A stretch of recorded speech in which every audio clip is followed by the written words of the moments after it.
देव भगवान की, गौ माता की, पूज्य श्री बड़े दादाजी महाराज की, पूज्य श्री छोटे दादाजी महाराज की, पूज्य श्री बड़े सरकार की, पूज्य चरण श्री छोटे सरकार की, सब संतन की, सब भक्तन की, सब विप्रन की, जय जय श्री राधे श्याम। नमः पार्वती पतये हर हर महादेव। हरिशरणम परम मंगलमय परात्पर परब्रह्म परमेश्वर भक्त वत्सल शरणागत वत्सल दीन बंधु दया सिंधु पूज्य चरण श्री दादाजी महाराज के मंगलमय उत्सव महोत्सव में हम आप सभी सम्मिलित हैं। आज दादा नाम चल रहा है, सभी लोग वहाँ भी खूब भाव से आनंद में डूब करके जिसकी जितने बजे से सेवा है वो अपने सेवा में लगे हैं और डूब करके खूब प्रेम पूर्वक दादा नाम का संकीर्तन कर रहे हैं, दादा नाम का स्मरण कर रहे हैं। प्रातः काल तक कथा सुनाई व्यास गद्दी पर बैठ करके, और सरकार ने कहा नहीं व्यास जी की गद्दी होनी चाहिए, पर हमें ऐसे लग रहा आज हम व्यास गद्दी में नहीं दादाजी की गोद में बैठ करके कथा कह रहे हैं। पूज्य बड़े सरकार विराजे हैं, दोनों की गोद में बैठ के आज कुछ कहने का अवसर मिल रहा है। और सच कहें गादी पर बैठ करके जो सुख मिलता था उससे बहुत ज्यादा कहीं हमें गोद में बैठ करके सुख मिल रहा है। आपका वरद हस्त, आपका कृपा पूर्वक आशीर्वाद जो प्राप्त हो रहा है। आज्ञा हुई है पूज्य सरकार की कि कुछ सुना दीजिए। हमने कहा क्या सुनाना है? सरकार बोले जो मन में आए तो सुना दो। अब आज्ञा हो तो सुनाना चाहिए। सरकार ने उदाहरण भी दे दिया कि एक मैया से कहा, कई मैया भजन गाती थी कुछ सुनाओ, तो बोले हमको तो कुछ आता नहीं। तो गुरु महाराज बोले गाली देना तो वही सुना दो, भाव से जो सुनाओ सब स्वीकार हो जाता है इस दरबार में। तो आपकी आज्ञा ही सुरोधार्य है। और ये छोटी छोटी बातें भले ही इनको सुनकर के हमको मन में आनंद होता, लेकिन इनसे शिक्षा भी बहुत मिलती है कि हमें कुछ आता कि नहीं आता, बस गुरु महाराज की आज्ञा हो गई, हम शुरू हो जाए अपने आप आने लग जाएगा। वो इनकी इच्छा है, ये चाहे तो सब कुछ कर सकते हैं। जब हम दिल्ली में विराजे तो सरकार ने बात कही थी, वो माता जी रोज रात्रि के समय भी सरकार को सुनाती ना, तो बोल रहे थे सरकार कि उनको पहले गाना बिल्कुल नहीं आता था, लेकिन यहाँ गाते गाते दादाजी की कृपा हो गई, खूब बढ़िया से गाने लगे हैं।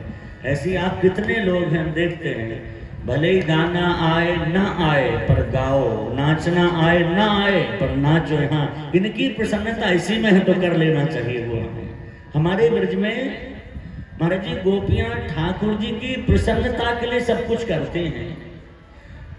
और वैसे भी हम एक सामान्य सा उदाहरण दें लौकिक आप लोगों के लिए। मैया को कई बार हंसी नहीं आती, पर छोटे बच्चे को हंसाने के लिए वो हंसती भी है। पहले खुद हंसती है तो बच्चा हंस जाता है। बच्चे को नचाने के लिए कुछ नाचने का अभिनय करना पड़ता है, तो हम सब सरकार के बच्चे ही हैं। कई बार ये नचाने के लिए तुरंत इशारा करते हैं ऐसे नाचना है, बस वैसे शुरू हो जाते हैं। और एक बार इन्होंने सिखा दिया, बस अपने सीख लिए। तो बस भाव पूर्वक हमें गुरुजनों का सेवन करना चाहिए। अभी जब सरकार कुछ आशीर्वाद दे रहे थे आप सबके लिए, गृहस्थ में रह करके कैसे क्या करना चाहिए, कितना आवश्यक है, वो सुना रहे थे। तो दास को भी कुछ कुछ बातें सुनाई दी, तो हमें एक बात समझ में आई है जो सरकार ने कही है कि बिल्कुल सच है। बहुत अधिक पूजा का विस्तार भी नहीं करना चाहिए गृहस्थ को। अब कई जगह जाओ महाराज जी, घरों में इतने भगवान होते हैं, इतने ज्यादा कि वो चंदन भी ठीक से लोग नहीं लगाते। किसी की आंख में लग रहा, किसी की नाक में लग रहा, और जल्दी जल्दी सबको लगाना, तो क्या करें। अब एक ही हो तो अच्छे से लगाया जाए। इसलिए एक है साधे सब सधे, सब साधे सब जाएं। इसलिए एक को पकड़ लो, और पकड़ना किसे हमें अपनी ओर से पकड़ना नहीं। गुरु महाराज जो कह दें बस वही हमारे लिए सर्वस्व हो गए, उनमें सबका आविर्भाव हो जाएगा, उन्हीं में सब मिल जाएंगे हमें, उनकी पूजा से सबकी पूजा हमारे लिए हो जाएगी। इसलिए एक तत्व को पकड़ लेना चाहिए। हम मंगलाचरण में एक दोहा लगभग प्रतिदिन और हर जगह बोलते हैं। भक्तमाल ग्रंथ का दोहा है, भक्त भक्ति भगवंत गुरु चतुर नाम बपु एक, इनके पद बंधन किए नासह विघ्न अनेक। तो पहले पूछा गया आचार्यों से हम किसकी उपासना करें, क्या करना चाहिए हमें। तो यहाँ पर महाराज जी 4 तत्वों की उपासना बताई है, भक्त भक्ति भगवंत और गुरु। जब 4 की उपासना बताई तो किसी ने कहा महाराज आजकल इतना समय किसी पर नहीं है कि 4 की पूजा कर सके, आप थोड़ा कम कर दीजिए इसको। जब कम करने की बात कही तो कहा भजवे को दोई सुधर कै हरिदास। आप 2 का ही स्मरण कर लो, 4 की नहीं कर सकते हो तो या तो भगवान 2 को कर लीजिए। किसको बोले, भगवान के भक्त सदगुरु और परमात्मा, इन 2 का स्मरण कर लीजिए। लेकिन फिर भी कोई हमारे जैसा आलसी रहा होगा, उसने कहा 2 भी मुश्किल होता, 2 की भी पूजा करने में हमको समय बहुत लगेगा, इसलिए कोई 1-2 में से 1 बता दीजिए। जब 2 में से 1 की बात आई तो गुरु अग्रदेव आज्ञा दई हरि भक्तन को यश गाओ। गुरुदेव ने कहा कि अपने गुरु महाराज के चरणों को पकड़ लीजिए, उसमें भक्ति भगवंत सब आ जाएंगे, कोई भी बाकी नहीं रह जाएगा। सदगुरु के अंदर भगवान भी विराजमान होते हैं, तो उनकी पूजा कर ली तो भगवान की भी पूजा हो गई है। ऐसा नहीं कि हमने भगवान की पूजा नहीं की है। गुरु तत्व हम बार बार कहते आए हैं, सामान्य तत्व नहीं है, ये साक्षात परब्रह्म परमेश्वर है। इसलिए इनकी पूजन में सबकी पूजा हो जाती है। तो एक तत्व गुरु तत्व को पकड़ लेना चाहिए। और पकड़ना कैसे है, मन वाणी क्रिया से हम इनके हो जाएं। बस भक्ति के मार्ग में महाराज जी बता रहे थे, भावना प्रधान है। हमारा भाव जितना शुद्ध होगा, हमारा भाव जितना निर्मल होगा, हमारा भाव जितना पवित्र होगा, उतना अधिक आपको लाभ मिलेगा। भावना अगर थोड़ी कमजोर है तो कम लाभ मिलेगा। इसलिए कई बार किसी को बहुत जल्दी काम बन जाता है, बहुत समय से नहीं जुड़े होते, उन्हें जल्दी लाभ मिल जाता है, और बहुत से लोगों को बहुत वर्षें व्यतीत होगी, उन्हें लाभ नहीं मिल रहा। क्यों? अपने अंदर निरीक्षण करके देखना होगा इसके लिए कि हमारा काम क्यों नहीं बन रहा। कहीं ना कहीं हमारी भावना में कमी रह गई। अगर भावना परिपक्व हो तो उसी क्षण जिस क्षण गुरुदेव कह दें हमारा काम बन जाएगा, और कुछ करना ही नहीं हमें। इन्होंने जो बता दिया वो अच्छा है कि बुरा है, इसका भी विचार नहीं करना हमें। अगर हम सच्चे गुरु भक्त हैं, हमारी इनके चरणों में श्रद्धा है, भावना है, तो ये मत सोचो कि ऐसा कैसे बता दिया गुरु महाराज ने। जो कह दिया तो कह दिया। एक कथा आप लोगों ने सुनी होगी, प्राय भले ही वो उदाहरण हो, लेकिन कहीं ना कहीं सच है। कोई व्यक्ति निकला कि हमें भगवान को प्राप्त करना, दर्शन करना है भगवान के। कैसे दर्शन हो? सब जगह जाए, कोई बताए इतना पाठ करो, कोई कहे इतना जप कर लेना। करता जरूर था लेकिन कोई अनुभूति नहीं हुई।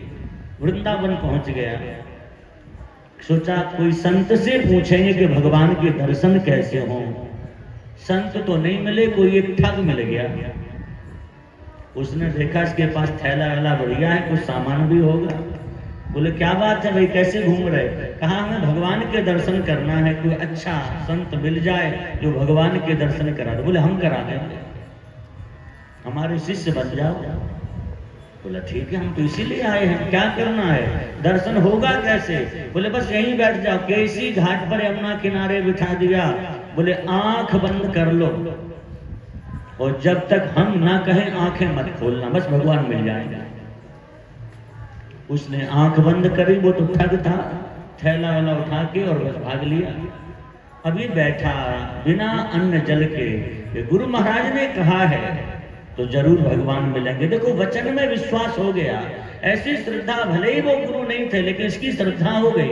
आंख बंद किया, दिन रात 24 घंटे व्यतीत हो गए। दूसरा दिन आरंभ हुआ, भगवान को दया आ गई, भूखा प्यासा कहीं प्राण न निकल जाए। तो उधर भगवान ने कहा कि तुम आंख खोलो, हम आ गए, दर्शन कर लो। इसने कहा हम आंख नहीं खोलेंगे। क्यों? क्या पता तुम भगवान हो कि कोई और हो। कब खोलोगे आंख? जब हमारे गुरु महाराज कह देंगे कि आ गए भगवान, अब दर्शन करो, तो आंख खोलेंगे। भगवान ने कहा वो गुरु नहीं थे, वो ठग थे, तेरा सब सामान लेकर के चले गए। तो इसने क्या कहा, देखो ऐसी भावना हो, ऐसी श्रद्धा हो तो भगवान को आने में मजबूर होना पड़ेगा। इसने कहा अगर वो ठग थे, चोर थे, तो आप क्यों आए? उन्होंने तो कहा था आंख बंद करोगे तो भगवान आएंगे। आप उनके वचन को मैंने माना तो आप आने में मजबूर हुए हो, इसलिए बिना उनकी आज्ञा के हम आंख नहीं खोलेंगे। भगवान बोले वो तो पता नहीं कहाँ भाग गए, कहाँ खोजें? बोले वो आएंगे जरूर। भगवान ने सोचा बेचारा भोला भाला भगत है, इसकी जिसने बहकाया था, जो कुछ कहा था, उसे पकड़ के लाना चाहिए। भगवान ने किसी को प्रेरणा की, उसे पकड़ के लाए और भगवान उसको दिखाई नहीं दिए। उससे कहा कि कह दो आंख खोलो, भगवान खड़े हैं। ये भी बुद्धिमान तो था ही, भले ठग था। सोचा भगवान तो आ गया लेकिन मैं दुष्ट हूँ, मुझे दर्शन नहीं हो रहा, इसको जरूर दर्शन हो जाएंगे। तो धीरे से उसके कान में जाके कहा देख भाई बात तो सच है, सही बात कह दी, मैं कोई संत नहीं हूँ, लेकिन बस हमें लगा तेरा सामान लेना तो हमने बता दिया आंख बंद कर लो। भगवान आ भी गए लेकिन मुझे नहीं दिख रहे। अब तुम एक काम करो, तुमने हमें गुरु तो मान ही लिया है, तो ऐसा करो उनसे कह दो कि जैसे हमें दर्शन दे रहे ऐसे हमारे गुरु महाराज को पहले दर्शन दो, तब हम दर्शन करेंगे, नहीं तो नहीं करेंगे। उसने जैसे ही कहा भगवान को करना पड़ा ये सब कार्य, क्योंकि उसकी श्रद्धा ऐसी थी। तो श्रद्धा बलवती थी, तो बाद में वो जो ठग था वो भी भगवान का भगत बन गया। ये कथा को कहने का तात्पर्य हमारा केवल इतना है, गुरु वाक्य को हम मंत्र मान करके जपने लग जाएं, बैठ जाएंगे तो जो चाहोगे उससे वो मिल जाएगा। कोई भी वस्तु दुर्लभ नहीं है जो गुरु वचनों से हमें प्राप्त ना हो सके। दुनिया की कोई चीज ऐसी नहीं है, बस भोले बन जाओ, इनके आज्ञा पालन में अपनी बुद्धि ना लगाओ। हम प्राय एक बात कहते हैं, दो चीजें हैं, एक है बुद्धि का प्रयोग करना, एक है भावना पूर्वक समर्पित होना। संसार में जब व्यवहार करो तो व्यवहार में बुद्धि का प्रयोग करना होगा, नहीं तो व्यवहार नहीं चलेगा। वहां बुद्धि जरूर लगाओ, वहां बुद्धि नहीं लगाओगे तो धोखा खा जाओगे। लेकिन जब इस दरबार में आओ तो यहाँ बुद्धि नहीं, यहाँ तो समर्पण कर दो अपना। यहाँ बुद्धि लगाओगे तो कुछ नहीं मिलेगा। संसार में बुद्धि लगाओ। कोई कहता है ये वस्तु हमें दीजिए, तो उसमें विचार करो इसे देना चाहिए कि नहीं देना चाहिए, क्या करें इसको, कितना दें कितना ना दें, क्या ऐसे इसके संग ऐसे करें, बुद्धि लगाओ। लेकिन भक्ति के मार्ग में बुद्धि जो लगाता है वो सफल नहीं होता। यहाँ समर्पित हो जा, जो कह दिया बस वो मान लिया। हमें अपने पूज्य गुरुदेव के वाक्य स्मरण होते हैं। महाराज जी कहते हैं कि गुरु वचनों में ऐसी श्रद्धा हो, ऐसी श्रद्धा हो कि गुरु महाराज ने जो कह दिया, रात को कह दिया कि दिन है तो आप कहो हाँ गुरु महाराज दिन है, देखो सूर्य दिख रहे हैं। ऐसा विश्वास हो जाए तो आपको रात भी दिन के रूप में प्रतीत होने लग जाएगी। पर हो पूरी श्रद्धा, पूरा विश्वास। तो भक्ति के मार्ग में भावना प्रधान भक्ति का मार्ग होता है। और जो भक्त होते हैं ना सीधे साधे, जो बुद्धि नहीं लगाते, भगवान उनको अपने पास ही रखते हैं, बिल्कुल अलग नहीं होने देते हैं। भागवत की कथाएं आपने बहुत सुनी होंगी। ब्रह्मा जी का प्रसंग है, जब भगवान ग्वाल बालों को लेकर जंगल में भोजन करने गए तो जो छोटे छोटे ग्वाल बाल थे, छोटे का तात्पर्य भोले भाले, तो भगवान ने उन्हें अपने पास बिठाया, इधर आओ, बिल्कुल पास में बिठाया। और जो थोड़े बड़े थे, बड़े का तात्पर्य जिसे अपने ज्ञान का, बुद्धि का थोड़ा अभिमान था कि हम भी कुछ जानकार हैं, उन्हें उतने ही दूर रखा। इसलिए इस दरबार में गुरुजनों के चरणों में हम बड़े बन के आएंगे तो कुछ हाथ नहीं लगेगा, छोटे से छोटे बन करके आओ तो पूरे भर करके जाओगे, पूरे एकदम जो चाहो वो यहाँ से प्राप्त हो जाएगा। कितना कितने कितने इतिहास भरे पड़े हमारे शास्त्रों में। गुरु दरबार में जाकर के गुरु चरणों में कुछ सीखने गए। महाभारत में कथा थी आरुणी आदि की, गए थे सीखने के लिए कि गुरुदेव हमें कुछ सिखाएं। और गुरु जी ने लगा दिया, जाओ भिक्षा करके भोजन भिक्षा करने जाओ और आश्रम में सेवा करो, गौ सेवा करो। सेवा करने लगे। अब ये भावना की बात, ये नहीं कहा कि हम तो पढ़ने के लिए आए हैं, ब्रह्म विद्या को प्राप्त करने आए, और आपने सेवा में लगा, सेवा करने लगे। कहा भिक्षा करके आओ, भिक्षा लाया करो। भिक्षा करने जाता और शिष्य क्या करता, बोले भिक्षा हमें देना। पूरी की पूरी भिक्षा जो है ना गुरु महाराज को दे देते। अब खुद भी तो भूख लगती, तो क्या करें, दोबारा भिक्षा करने जाते, अपने लायक फिर भिक्षा लेते, अपने कुछ पा लेते। गुरुजी ने देखा कि ये तो जितना मोटा तगड़ा था वैसा का वैसे ही है, भिक्षा तो हम इसको देते नहीं वापसी, आखिर खाता क्या है। तो पूछा, बेटा तुम भिक्षा करने जाते हो, भिक्षा सारी हम ले लेते हैं, तुम्हें नहीं देते, फिर तुम क्या खाते हो। कहा गुरुजी भूख लगती तो दोबारा भिक्षा करने चले जाते। गुरुदेव ने क्या कहा, बोले ये अपराध है, एक बार ही भिक्षा करनी चाहिए, दोबारा नहीं जाना चाहिए किसी के घर में, ये गलती करते हो, न जाओ। ठीक है, जाना बंद कर दिया। अब भूख लगती तो क्या करे, गौ सेवा करते तो गाय का दूध पी लेते निकाल कर। गुरुजी ने फिर थोड़े दिन के बाद पूछा कि भाई अब भी तुम जैसे थे बिल्कुल वैसे ही चमक रहे हो, तो अब क्या करते हो, भिक्षा फिर से करते। करो नहीं, भिक्षा नहीं करते गुरु महाराज। अब बोले भूख लगती तो गायों का दूध पी लेते हैं, उससे तृप्ति हो जाती है। गुरुदेव ने कहा, बेटा ये भी गलत करते हो, गाय का दूध गाय के बछड़ों के लिए है। तो फिर कहा गुरु महाराज बछड़े जब पी लेते तो हम पीते।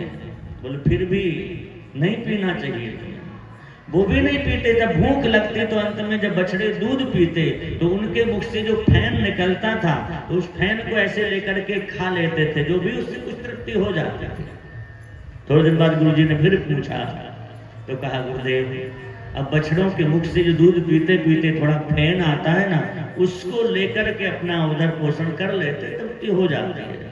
कहा बेटा ये भी ठीक नहीं है, बछड़े के मुख से तो फैन लेते हो, पा लेते, तो बछड़े जानते हैं कि तुम भूखे हो, इसलिए वो कम दूध पीते, वो फैन ज्यादा छोड़ देते, इसलिए वो भूखे रह जाते होंगे। ये भी तुम्हें नहीं करना चाहिए। ध्यान रखिएगा, गुरुजन कई बार ठोक बजा करके देखते हैं आप परीक्षा में उत्तीर्ण हो रहे हो, पास हो रहे कि नहीं हो रहे हो।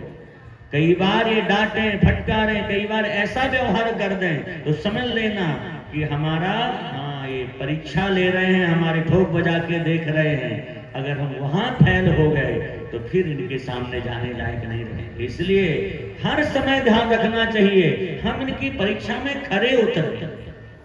ये नहीं आज सबके सामने हमारा बहुत आदर कर रहे हैं, आगे बुला रहे हैं, और कल के दिन हमें नहीं बुलाए तो हम उदास हो जाए, नाराज हो जाए। वो जानते हैं, देखते हैं, लेकिन जानबूझ के कभी ऐसा करते हैं कि देखते हैं इनका चेहरा कैसे होता है, ये क्या सोचते हैं। उसके लिए भी मना कर दिया गया। आखिर में भूख लगी बड़ी जोर से, जंगल में गाय चराने गए। जब गौ चारण करने को गए तो कुछ और नहीं मिला। जो आंख के फूल श्वेतार का दिया कौवा होता है, आंकड़ा कहते हैं, उसके में दूध जैसा निकलता है। भूख लगी तो उसी को तोड़ा, उसका दूध जैसा था, सोचा इससे थोड़ा शरीर में पुष्टि होगी, ये भी तो दूध ही है, ऐसा विचार करके उसको पा लिया। उससे इनके नेत्र ज्योति चली गई, आंखों की ज्योति चली गई। गाय चरा करके आ रहे थे गौचारण करके, अब आंख की रोशनी चली गई तो कुआं में गिर पड़े, कूप में गिर गए। गाय आ गई। सायंकाल सभी शिष्य जाके गुरुजी को प्रणाम करते थे, ये नहीं आया। देखो गुरुदेव भली परीक्षा लें पर वो सबका ख्याल रखते, कौन आया कि नहीं आया। सबको देखा का वो कहाँ गया, कहा गुरुजी आज तो आए नहीं। तो गुरुजी जो भिक्षा करते थे उन्होंने भिक्षा नहीं की, बोले पहले उसे खोजेंगे, चलो सबको लेके गए। आवाज लगाई, बेटा कहाँ हो। वो कुआं में पड़े थे, आवाज दी, गुरुदेव हम यहाँ कूप में गिर गए। गुरुदेव ने जैसे ही देखा कैसे गिर गए, कहा गुरुदेव कई दिन हो गए थे, भूख लगी थी, अब आपकी आज्ञा थी कि दूध भी नहीं पीना, ये नहीं खाना, ऐसे नहीं करना, तो मैंने सोचा भूख के कारण बहुत व्याकुलता बढ़ी तो आंख का दूध जो निकलता वो हमने पी लिया, उससे आंखों की रोशनी चली गई। गुरुदेव का हृदय भर गया, बेटा मेरी बातों को इतना तुमने स्वीकार किया। अरे राम जी, आज गुरु महाराज किसी को सेवा बताएं और कहें तुम्हें कुछ नहीं खाना, खड़े रहो, तो हम लोग दूसरे दिन ही कहेंगे महाराज हम तो जा रहे, इतनी सेवा कर रहे हैं, हमको ही खाने को मना कर रहे हैं। और तो और बुरा नहीं मानना, हम आप लोगों की नहीं कह रहे, लेकिन ऐसा हो जाएगा, सोचने लग जाएंगे गुरु महाराज तो दोनों तीनों समय खूब खा रहे हो, हमें मना कर रहे हैं। लेकिन उसने गुरुदेव में दोष नहीं देखे। गुरुदेव आप तो मेरे हित के लिए ही कह रहे होंगे। गुरुदेव का हृदय भराया, बेटा तुमने मेरा हृदय जीत लिया है। तुरंत अश्विनी कुमार का आवाहन किया है कि मेरा शिष्य, उसकी नेत्र ज्योति चली गई है, अश्विनी कुमार आए हैं, उन्होंने कोई औषधियों में 2 पुआ तैयार करके दिए, शिष्य को बाहर निकाला, कहा बेटा इन्हें खा लो। इसने कहा हम नहीं खाएंगे। क्यों? गुरु महाराज की आज्ञा नहीं है कुछ खाने के लिए। गुरु महाराज जब आज्ञा करेंगे तो ही हम इसे स्वीकार करेंगे। गुरुदेव का हृदय और भर आया कि जिसके नेत्रों की ज्योति चली गई है, फिर भी गुरु वचनों में कैसी श्रद्धा है, कैसी निष्ठा है कि गुरु महाराज कहेंगे तो ही हम स्वीकार करेंगे। अब तो गुरु महाराज ने हृदय से लगाया, बेटा पालो इनको, हम कह रहे हैं। और क्या लो, गुरुदेव ने अपने हाथ से पवाया। जैसे ही पवाया तो गुरुदेव की लीला थी, उनकी आंखों की ज्योति वापस आ गई और गुरुदेव ने हाथ रखा मस्तक पर, बेटा तुमको संपूर्ण वेद पुराण ब्रह्म विद्या का ज्ञान प्राप्त हो जाए हमारे आशीर्वाद से। बिना पढ़े सब मिल गया, कुछ पढ़ना नहीं पड़ा, केवल गुरुजनों की आज्ञा को मान लिया। इसलिए इस मार्ग में श्रद्धा पूर्वक, भाव पूर्वक हम गुरु महाराज की आज्ञा माने। बस आज्ञा में अपनी बुद्धि मत लगाना पालन करने में, इन्होंने जो कह दिया बस वो करना है हमें। अब वो अच्छा है कि बुरा है वो ये जानेंगे, हमें तो इनकी आज्ञा माननी है, बस जो आज्ञा कह के स्वीकार करना है। और आप आज्ञा, जो आज्ञा कह के स्वीकार कर लेंगे तो वो कभी भी कार्य कैसा भी हो वो आपके लिए मंगलमय होगा, मंगलप्रद होगा। जो गुरुजनों की आज्ञा को बिना विचारे, बिना बुद्धि लगाए स्वीकार करते हैं, भगवान कहते उनके मंगल करने का हमने व्यवस्था कर रखी, हम उनका मंगल ही करते, उसका कभी भी अमंगल नहीं होता है। तो भक्ति के मार्ग में भावना प्रधान है।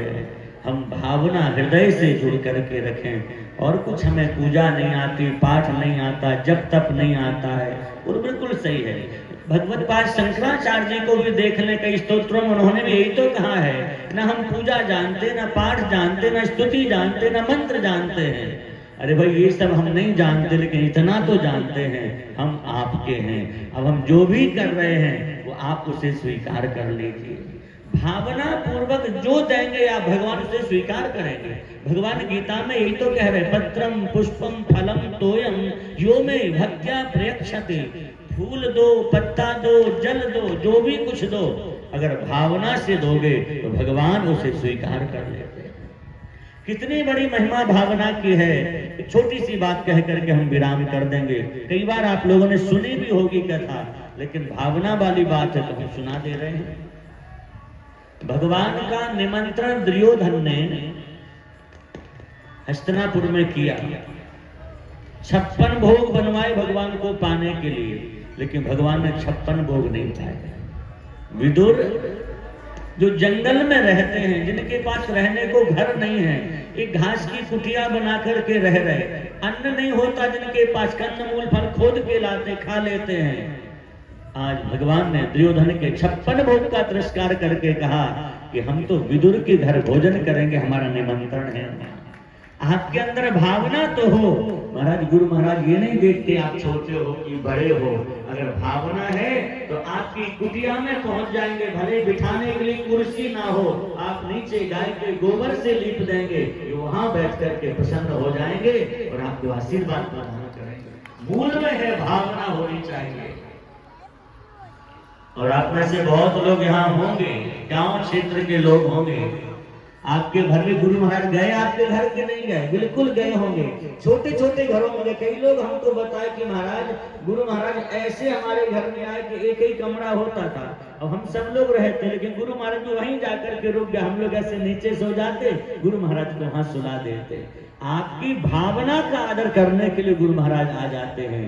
ये इन्हें सुविधा नहीं चाहिए, हृदय का भाव चाहिए होता है। अगर भाव परिपक्व है आपका, तो आप जब जहां जैसे बुलाओ पहुंच जाएंगे। तो भगवान विदुर के यहाँ पर गए, 56 भोग त्याग करके गए, और वहां कोई खाने के लिए कुछ व्यवस्था नहीं थी।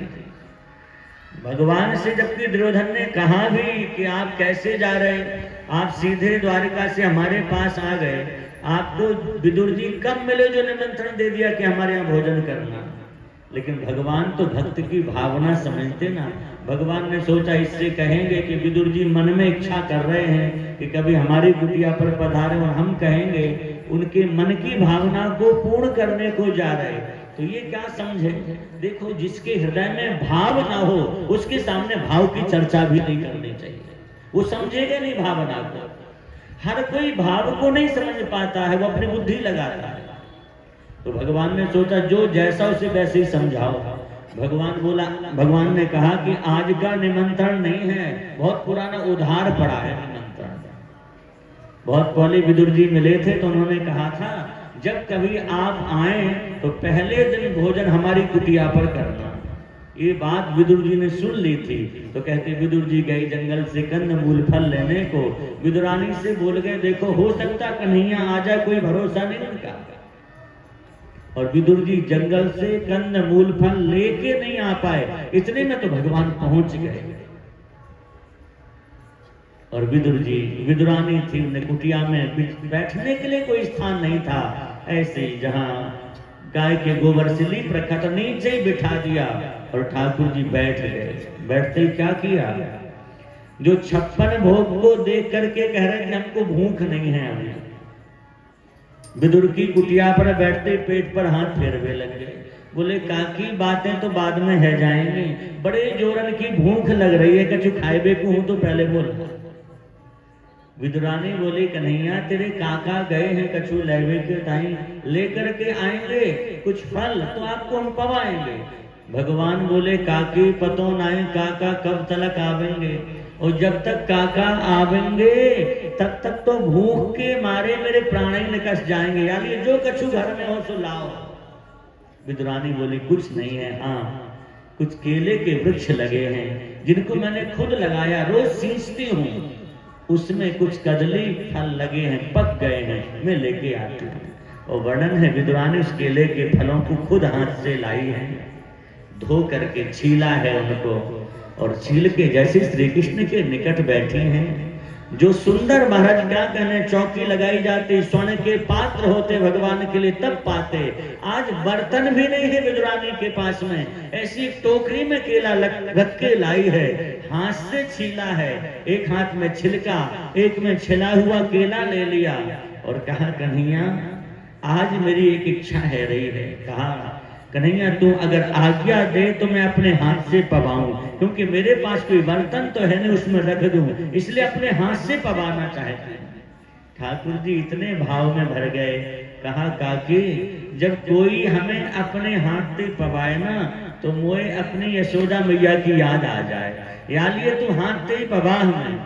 विदुरानी इतने भाव में भर गए कि हमारा कितना सौभाग्य है, आंखों से अश्रुपात होने लगा और भूल गए। हाँ भावना में भूल भी जाते हैं लोग। और हम निवेदन करें सच्ची पूजा भावना पूर्वक ही होती है। पूजा के उपचार बहुत हैं, षोडशोपचार से पूजा करनी चाहिए। उन षोडशोपचार में विधान है कि पहले जल चढ़ाना चाहिए, फिर वस्त्र पहनाना चाहिए, फिर सुगंधी लगाना चाहिए, फिर फूल माला फूल आदि पहनाना चाहिए। लेकिन अगर आप भावना में भर गए और आप स्नान कराना भूल गए, आपने पहले भोग लगा दिया तो ठाकुर जी उसे स्वीकार कर लेंगे। क्यों? आपकी भावना प्रधान है वहां पर। षोडशोपचार राजोपचार से भी ज्यादा महिमा भावना की होती है। विदुरानी भाव से बैठे हैं, अब भाव में इतने भर गए कि भूल गए पहले क्या करें। एक हाथ में केले का छिलका, एक में केला, तो छिलका वाला हाथ आगे बढ़ाया और ठाकुर जी को केले के छिलका पवाने लगे। लेकिन धन्य है जब कोई भावना से पूजा करता है, ठाकुर जी उस पूजा को महाराज उपचार की पूजा मान लेते हैं। भगवान उस केले के छिलके को पाने लगे और एक दो नहीं, पता नहीं कितने छिलका भगवान पा गए। इतने में विदुर जी आ गए हैं, वर्णन मिलता है वहां पर। विदुर जी ने आके कुंडी खटखटाई है और जैसी विदुरानी गई तो विदुर जी फल लेके आए, दिया कि जल्दी ले चलो, इनको धो के संभाल के और जल्दी से इनको तैयार करके रखो। क्यों? बोले हम दरवाजे पे खड़े हैं, कन्हैया आते होंगे, हम उनकी अगवानी करेंगे, अंदर लाएंगे। विदुरानी बोली आते नहीं होंगे, पहले से आके बैठे। भावना जिसके अंदर हो, भगवान इंतजार नहीं कराते, वहां पहले पहुंच जाते हैं। पहुंच गए ठाकुर जी, विदुर जी गए अंदर। जैसी देखा केला नीचे पड़े थे, भगवान छिलका पा रहे थे, छिलका को खाते हुए देखा। आज विदुर की आंखें भर आई हैं, रोने लगे विदुर जी। फिर थोड़ा सा अपने आप को संभाल करके विदुरानी को फटकार लगाई, कहा तुम्हें अतिथि का आदर करना नहीं आता है? तुम्हें पता है कौरवों की भरी सभा में इन्होंने, कन्हैया ने कहा था हम विदुर के यहाँ भोजन करेंगे, और आज कन्हैया आ गए तो तुमने छिलका खिलाए। और विदुर ने छिलका को लेके फेंक दिया। कन्हैया क्षमा कर दी, जो तेरी काकी तो बाबरी है। विदुरानी रोने लगी, कन्हैया क्षमा कर दो, मैं भूल गई, बहुत दुखी हुई है। भगवान मुस्कुरा के बोले काकी रोए मत, बुरो मत मानियो, जो कछु होए मोए नाई पतो, पर इतनो पतो है काकी आपने जो भी पवाया उसमें स्वाद बहुत था, बहुत स्वाद हमें आ रहा था। अब केला था, छिलका था, ये हमें नहीं पता, पर स्वाद बहुत था। राम जी, स्वाद वस्तु में नहीं होता, पदार्थ में नहीं होता है, व्यक्ति के हृदय की भावना में स्वाद होता है। आप भाव से जो देंगे वो स्वीकार कर लेंगे। विदुर जी ने आखिर में कुछ फल दिए, कन्हैया ले फल खाए लो, तेरी काकी बाबरी है। भगवान ने फल खाए और उतने प्रेम से नहीं खाए जैसे छिलके खा रहे थे। तो विदुर जी तो भगवान के प्रेमी भगत हैं, और जो निकट वाले भक्त होते ना वो कई बार बोल भी देते। तो बोले कन्हैया ये बता, मेरे अंदर भाव की कमी है या इन फलों में स्वाद कम है? तुम जैसे छिलका खा रहे थे बड़े प्रेम से, उस तरह से फल क्यों नहीं खा रहे? हमारे ठाकुर जी बोले काका जी बुरो मत मानियो, आप में भाव भी बहुत है, ये फल भी बड़े मधुर हैं, लेकिन सत्यता ये है काका जी, जो स्वाद काकी के छिलकों में आ रहा था वो इन फलों में नहीं आ रहा। वो अश्रुपूरित नेत्रों से पवा रहे थे, इतनी भावना उनकी थी। तो भगवान को भाव ही प्रधान है, आप भाव से उनकी पूजा करें। आप अधिक कुछ नहीं कर सकते और कुछ ना भी करें। जैसे सरकार कह रहे थे ज्यादा पूजा का विस्तार मत करो, आप सच्चे हृदय से 24 घंटे में एक बार बस प्रणाम कर लो भगवान को, भावना से, उसी से भगवान कृपा कर देंगे। लेकिन करो जरूर, इतना होना चाहिए, थोड़ा कर पाओ पर भावना से करो। 2 मिनट भी बैठो भगवान के सामने, भावना से बैठो, पूरी तरह समर्पित होकर के बैठो। उस 2 मिनट में ये नहीं कि फोन भी देख लें, किसी का नहीं आ रहा, बुरा मत मानिएगा।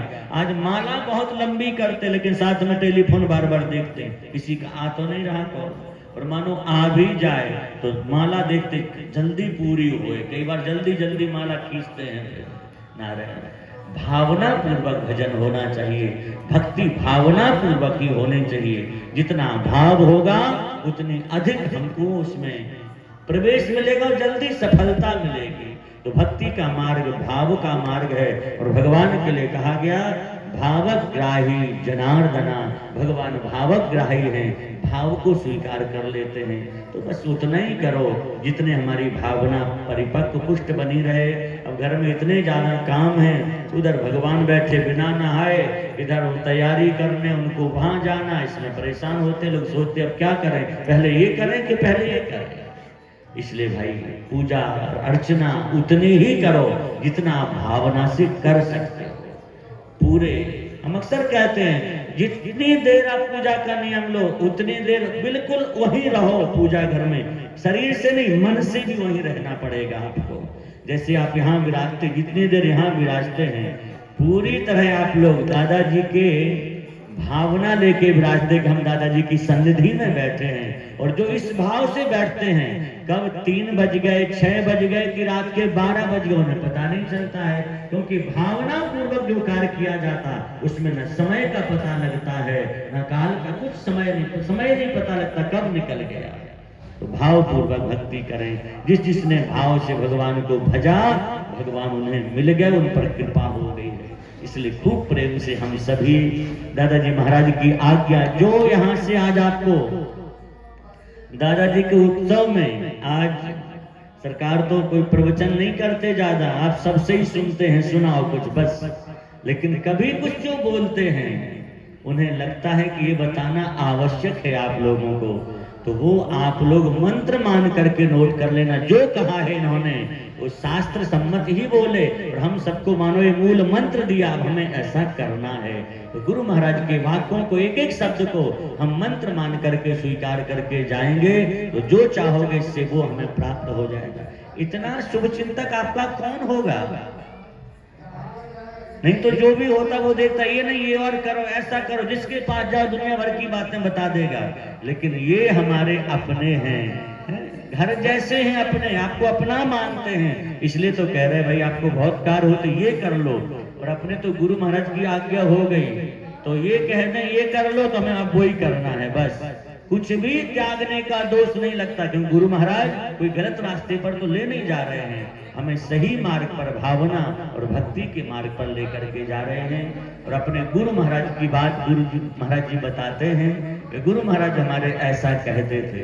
तो गुरु महाराज का, दादाजी महाराज का उत्सव है, हम लोगों को आज सरकार के द्वारा ही, मानो अब दादाजी महाराज यूं तो सर्वत्र व्याप्त है, सबको अनुभव में आते हैं, लेकिन जिसे अनुभव में नहीं भी आ रहे हो तो वो पूज्य सरकार के अंदर बैठ के हम लोगों के लिए बोल रहे।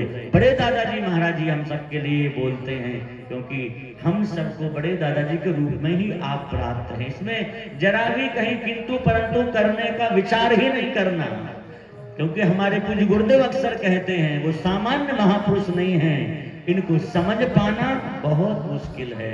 इसलिए अपने को तो समझना भी नहीं है, बस हमें तो इनके हो जाना है। इतना जितना ये समझा दें अपने बारे में उतना ही समझना चाहिए, ये भी विचार रखना। ज्यादा इन्हें जानने की भी कोशिश मत करो। भगवान के बारे में कोई जानना चाहे तो जान पाएगा क्या? कभी नहीं जान सकता है। इसलिए जितना ये जना दे उतने ही जानो। इनके बारे में एक शब्द नहीं सोचना चाहिए कि ऐसा कैसे होता है। एक बात हमें स्मरण रही, पिछली बार जब दुबई थे हम सरकार के साथ में, एक महात्मा फ्लाइट बाबा वो वहां पहुंच गए, हमसे भी उनका बड़ा स्नेह है बहुत। हम जब अध्ययन करते थे तब से ही वो बड़ा स्नेह करते। अब वो तो भगवान की लीला, इतने पासपोर्ट लेकर के चलते विलक्षण, और शरीर पर केवल जो कपड़ा होते ना वो ही है एक जोड़ी, दूसरा कपड़ा नहीं उनके पास में पहनने को। जहां रुकते रात्रि को वो कपड़ा सुखा दिया, सुबह फिर वही पहन ली, एक जोड़ी कपड़ा रहता और कुछ नहीं। और ऐसा नियम मारा तो वो कहीं गए, उन्होंने इतने पासपोर्ट दिखाए, लोगों को अमेरिका का वीजा मुश्किल से मिलता है, और वो महीने में कई बार कितने बार घूम के कहां से आ जाए, एक दिन से ज्यादा रुकते नहीं कहीं। तो किसी ने सरकार से पूछा कि महाराज जी इतने पासपोर्ट हैं, इनको इतनी यात्रा कौन कराता? उनके संदेह ये था कि इतना इन पे सब कहां से पैसा रुपया आता, कोई भगत नहीं है। इतना कह के सरकार ने एक मीठी सी डांट लगाई। जिन्होंने पूछा था, सरकार ने कहा संतों के व्यवहार को देख के, उनकी दिनचर्या, उनके वैभव को देख के हमें शंका नहीं करनी चाहिए कहां से आता है। कभी विचार मत करना कि साधु ऐसा कैसे करते हैं, हमें तो संतों को प्रणाम करना चाहिए, वो क्या करते हैं वो जाने। सरकार ने उनसे ये भी कहा, अब हमको देख के भी तुम कह सकते हो कि इतना समय कैसे आता है, तो कैसे आता है तो गुरु महाराज जाने, अपने को पता नहीं है। तो हमें इनके बारे में ये नहीं सोचना इतना सब कैसे है, ये गुरु महाराज का आशीर्वाद है। ये कोई मान्य थोड़ी जो हम सोचे, हम भगवान के बारे में सोचे इतना बड़ा सृष्टि कैसे करते हैं, तो हमारी मूर्खता ही होगी। इसलिए गुरुजनों के बारे में कुछ भी सोचना ये दोष है, इसलिए इनके बारे में सोचना नहीं, हमें तो बस इनके होना है। बस इनके हो गए तो अपना काम बन जाएगा। पूज्य बड़े दादाजी महाराज से हम सब लोग यही प्रार्थना करें कि कि हमें निरंतर आपके रूप में जो सरकार प्राप्त है, इनके चरणों में हमारी भक्ति, हमारा प्रेम, हमारी निष्ठा, हमारी भावना निरंतर बढ़े, कम नहीं होनी चाहिए। हमारी आज जैसी है तो कल और बढ़नी चाहिए। और भक्ति का सिद्धांत क्या कहता है? जो निरंतर वर्धमान है, जो निरंतर बढ़े, वो भक्ति है। जो कम होगी वो भक्ति नहीं है, पर कुछ और है, वो स्वार्थ है। जो स्वार्थ से जुड़ेगा वो धीरे धीरे दूर होगा, और जो हृदय से जुड़ेगा वो इनके उतने ही निकट आता जाएगा और उन्हें इनकी अनुभूतियों का अनुभव होता रहेगा। तो हम लोग दादाजी से आज प्रार्थना करते हैं कि हम आपके चरणों में यही प्रार्थना करते, बस अपने चरणों से हमें कभी अलग मत करना। हम कभी भटके भी, अटके भी, तो आप एक झटका देके फिर खींच लेना अपने पास में। आप अलग मत होने देना अपने चरणों से। हम लोग जीव हैं, हमारा स्वभाव है भूलने का, लेकिन आप तो साक्षात प्रभु हैं, इसलिए आप संभालते रहना। संभाल रहे हैं, अब तक संभाला तो आगे भी यही संभालेंगे। इसी प्रार्थना के साथ हम दादाजी के चरणों में प्रणाम करते, वंदन करते हैं और यही याचना करते, बस इन चरणों में निरंतर प्रीति, प्रेम, भक्ति भावना बनी रहे। यही कह करके हम पुनः दादाजी को सादर वंदन प्रणाम निवेदित करते हुए वाणी को विराम करते हैं। श्री धूनी वाले दादाजी की, मैया की जय। तो आप सब लोग अभी जो भी और आगे कार्यक्रम होंगे सरकार बताएंगे, वहाँ कीर्तन जो चल ही रहा, दादा नाम अपना चल रहा है, जिसकी सेवा हो वो वहाँ पहुँचेंगे। और बाकी आप लोग अपने जो भजन कीर्तन और सरकार जो आज्ञा करेंगे, यहाँ पर आप लोगों को सुनवाते भी बहुत है। सब गुणीजन यहाँ आते हाजिरी लगाने को, वो भी हम सबको श्रवण करने को मिलता है। प्रार्थना यही करेंगे, प्रति वर्ष उत्सव होता तो आप लोग इस उत्सव में जरूर आए। और हम आज आप लोगों से एक बात अपने मन की ओर कही देते हैं, इस समय में ऐसे महापुरुष दुर्लभ हैं जो लोग भटक रहे हैं इधर उधर। हमारी प्रार्थना है आप लोगों से, उन्हें भी इन चरणों से जरूर जोड़ देना, उनका भटकाव समाप्त हो जाएगा। एक सच्चे सदगुरु के उनको चरणाश्रय मिल जाएगा तो आपको भी पुण्य मिलेगा कि आपने सच्चे संत से किसी को जोड़ा है। आपके जो प्रेमी हो उन्हें इन चरणों से उन्हें अवगत कराओ कि ऐसे महापुरुष भी आज हैं। नहीं तो लोग भटक रहे हैं संसार में, आज बहुत दिखावा की दुनिया है। सच्चा दरबार तो हमें यही लगता है, यहाँ कोई छुपाव नहीं है, जुड़ाव नहीं है। यही कहकर हम पुनः प्रणाम करते सरकार के श्री चरण में। महाराज जी ने आशीष गुरु ने हम सबको जो आशीर्वाद दिया है, वचन दिए हैं, जो हमें दृष्टांत दिया है, वो हमारे कर्म निहित हो जाए, वैसी हमारे कर्म कार्य करने में हमारी रोज की दिनचर्या में शामिल हो जाए। यही हमारा दादाजी महाराज से निवेदन है कि आपके मन में उसको स्थापित करके वैसा कर्म करने की प्रेरणा दादाजी महाराज दें। और दादाजी महाराज की कृपा से आपके मन में दादाजी के लिए, अपने भगवान ठाकुर जी के लिए, गुरु महाराज के लिए, गुरु वाले दादाजी महाराज के लिए, रजा भाई के लिए मन में विश्वास और स्थिर हो और खूब जोर से उस पर जो है आप चल पाएँ। दादाजी की ऐसी कृपा हो, ये हम दादाजी से प्रार्थना करते हैं। और अब अपन शिव महिमन हो गया, शिव तांडव करेंगे, उसके बाद दादाजी महाराज की आरती होगी।